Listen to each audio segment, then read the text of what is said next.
Here we are inside this one-bedroom apartment in Sol Dunas, Block 9. You can see here that it is absolutely guest ready or ready for you to come and enjoy.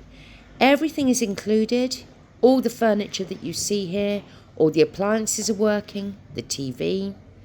You don't have a door, though that can easily be put in through to this bedroom, but it is classified as a one-bedroom or T1. Quick look out at the fabulous view. You can see the pools from your long balcony.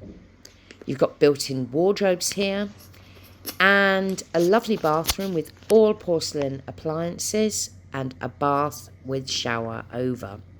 So this apartment comes out of the hotel rental scheme in February 2026. It will therefore be free to the owner to use as they see fit, whether for long-term rentals, for family and friends, or even to live in.